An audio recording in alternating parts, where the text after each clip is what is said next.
Greetings everyone, I'm Adam Haritan. I'm spending some time outside in the woods on this beautiful autumn morning in western Pennsylvania. And I'd like to take you along today and show you something that I like to do both intentionally and unintentionally. And that is to identify trees or learn which trees are growing in a particular area without even looking up. And what I mean by this is many times I'll be walking through the woods with my eyes glued to the forest floor. And I'll see a leaf, for example. And I'll think to myself, I didn't know this tree was growing here. Or I'll see fruits or seeds or bark fragments or some other clues that trees have left behind, and I'll be able to determine which trees are growing in an area without even looking up.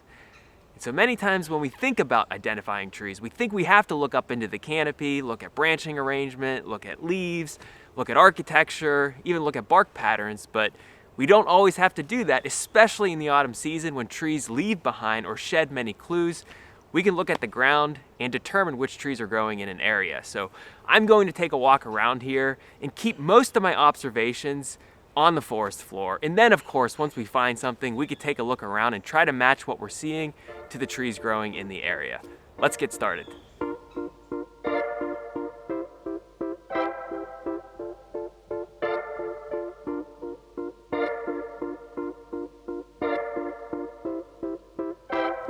Right now, I'm exploring an east-facing slope, and there's a stream flowing in the valley below me, and the stream is flowing north to south. And the woods that I'm exploring would be best characterized as being mesic woods. Mesic meaning the soil contains a moderate amount of moisture. And these are mixed woods, so I'm seeing both conifer trees and broadleaf deciduous trees. And as I'm walking around and keeping my eyes focused on the forest floor, I'm finding these little structures, and I'm finding a lot of them in this specific area right here. And they're about the size of a pea, maybe a little smaller than that. They're brownish, tannish, olive colored.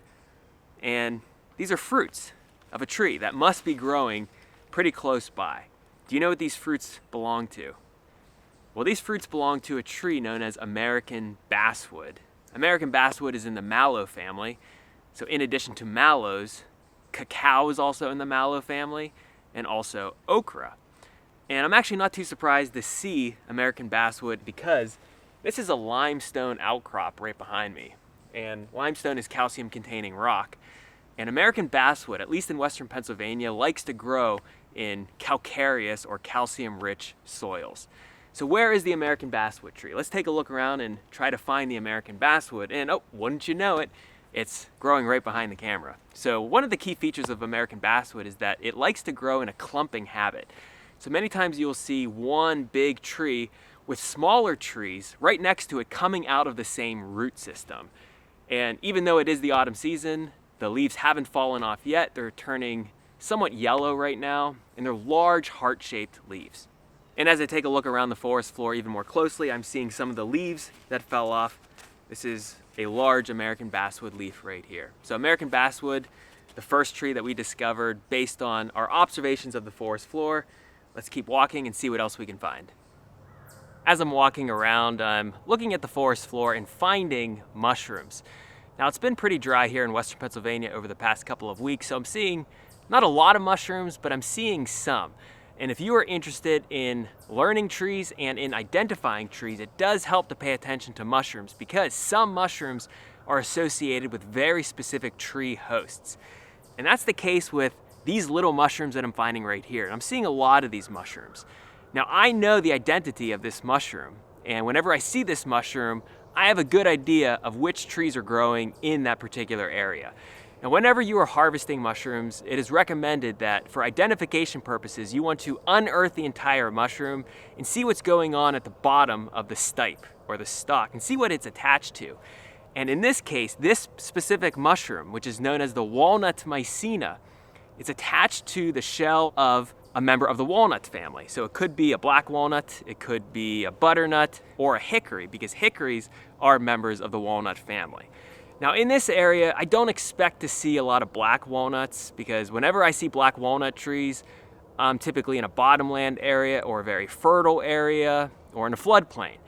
But I'm up a little higher right now. I'm in mixed hardwoods with some conifer trees, so I expect to find more hickories. Now, which hickory is this?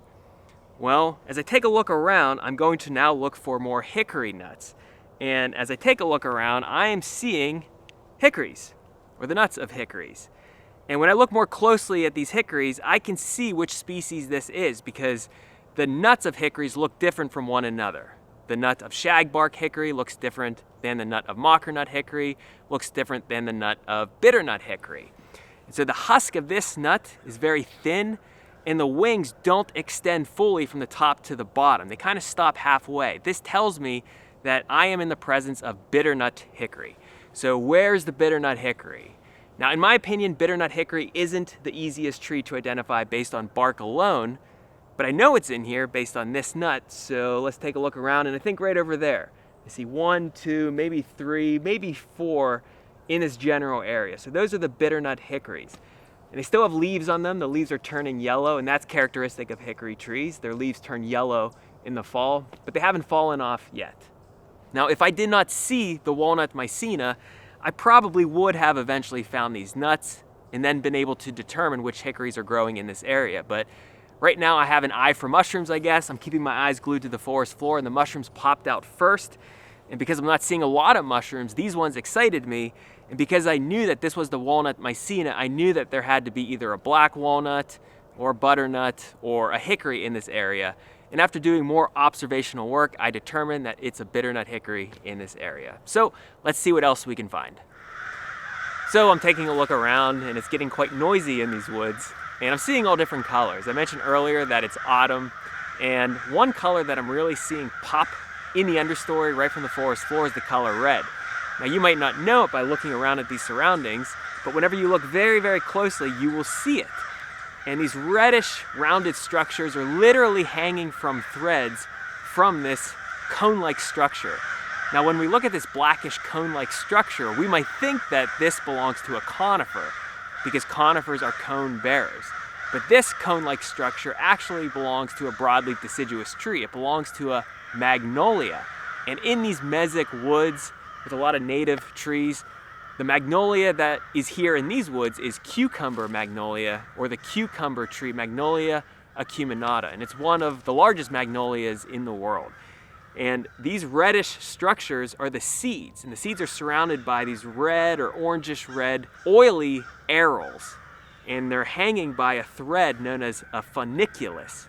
Now, there is another way to find a cucumber magnolia by looking directly at the forest floor this time of year in the autumn season without looking for the leaves. You can look for the cones, but you can look for something growing on the cones. So if you are a mushroom hunter, you might be first drawn to a little mushroom that grows directly on the cones or the cone-like structures of cucumber magnolia. And this is the magnolia cone mushroom, Strobilurus caniginoides. And it's kind of like the walnut mycena. The walnut mycena grows directly on members of the walnut family. Well, the magnolia cone mushroom grows directly on the cone-like structures that are produced by members of the magnolia family. So if you are a mushroom hunter and you're not good at tree identification, but you find this mushroom and it's growing on this blackish structure right here, then there's a good chance that you are looking at the magnolia cone mushroom and that there is a magnolia in the vicinity. So where is the magnolia around here? Well, magnolia, cucumber magnolia, isn't a super abundant tree in these mesic woods where I live in western Pennsylvania. You typically see them scattered about. But if I look right over there, I do see not a huge cucumber tree or cucumber magnolia, but it's a decently sized one. And the leaves are still mostly green this time of year. They're very, very large leaves. And whenever they are shed, whenever they fall to the forest floor, they are some of the easiest leaves to spot because they are so large. So if you see these reddish seeds dangling from these blackish cone-like structures, and if you see these little white to cream colored to tannish mushrooms growing directly from these cone-like structures, you know that there's a magnolia in the area, and where I live in western Pennsylvania, it's probably going to be the cucumber tree or cucumber magnolia. Let's keep looking. When I'm walking around the woods, there's almost always one tree that I observe first from clues on the forest floor, rather than actually seeing the tree growing in its natural habitat. And the clue that I see is this right here. So these are leaves from a deciduous tree, from a broadleaf deciduous tree. And I almost always see these leaves before I notice the tree for two reasons. Number one, these leaves are pretty distinctive, and the tree itself, and more specifically the bark pattern of the tree, in my opinion, isn't very distinctive. So the tree kind of blends in with the surrounding habitat. And especially when I'm walking in a mesic area with a lot of these trees that you see around me, I don't expect to find this tree. But when I see the leaf, I know for a fact that the tree is in the area. So which tree do these leaves belong to? Well, when we look at these leaves, we see that they are ovate or egg-shaped to somewhat deltate or triangular shaped, and we see teeth along the margins. This tells me that these leaves belong to an aspen, or a member of the Populus genus. Now, where I live, there are 3 contenders that I can choose from. There's quaking aspen or trembling aspen, there's big-tooth aspen, and there's also eastern cottonwood. Now, I can rule out eastern cottonwood because eastern cottonwood is a bottomland floodplain tree. I don't really expect to find it growing up here on this east-facing slope. So that leaves quaking aspen and big-tooth aspen. And the difference is in the number of teeth around the margins. So the number of teeth around these margins, I'm counting around 8 to 10 to 15 per side. And because these teeth are large, these clues tell me that these leaves belong to big-tooth aspen, Populus grandidentata. Quaking aspen or trembling aspen, on the other hand, has a leaf shape that's similar to big-tooth aspen, but the number of teeth per side on the leaf of quaking aspen is much greater compared to the number of teeth per side on the leaf margins of big-tooth aspen. Now, big-tooth aspen is a classic pioneer species, and it needs a lot of sunlight in order to grow.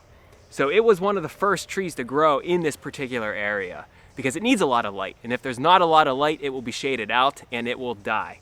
So there's not a lot of big-tooth aspens in this particular area, but as I take a look around, I'm starting to see them. Now, honestly, I wouldn't have seen these trees if I didn't first see the leaves because, as I said before, for some reason, I don't find the bark pattern to be too distinctive. And especially when I'm exploring a mesic wooded area like the one I'm exploring here, I don't really expect to see too many big-tooth aspen trees. But I'm seeing a couple, maybe 3 or 4, and it's only because I had my eyes glued to the forest floor and I found these very distinctive leaves. Let's keep going. Okay, I think we should wrap up at some point, so I'm going to wrap up in this particular area just because there's a lot of tree diversity around me and there are lots of clues and we can kind of do a lightning round. And I'll just point out very quickly some of the trees that I haven't talked about yet. So right here is white ash. It has oppositely arranged compound leaves. Right behind me is a sassafras, and this is the only sassafras that I've seen all day. And what clued me into the identity of this little seedling was the mitten-shaped leaf. So that's very distinctive for sassafras. There is American beech. This is American beech right here. There's some American beech right here. It has the distinctive cigar-shaped buds. There's a bunch of red maple around me with these brilliant red leaves.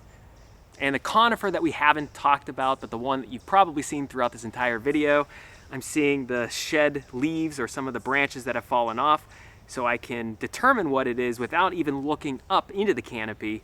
And I see that these leaves are flattened. They're not needle-like, and on the underside, I see that there are silvery strips of stomata. So this tells me that this is the state tree of Pennsylvania, none other than eastern hemlock, Tsuga canadensis.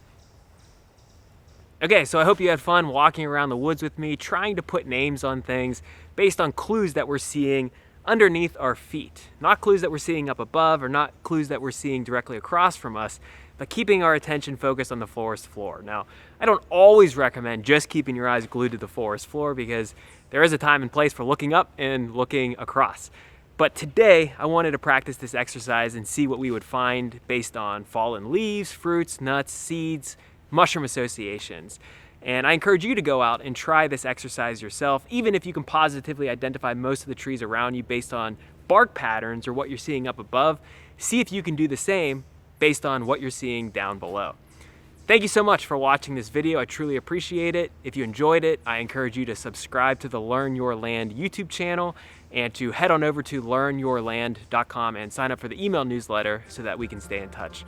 Thanks again for watching. I'll see you on the next video.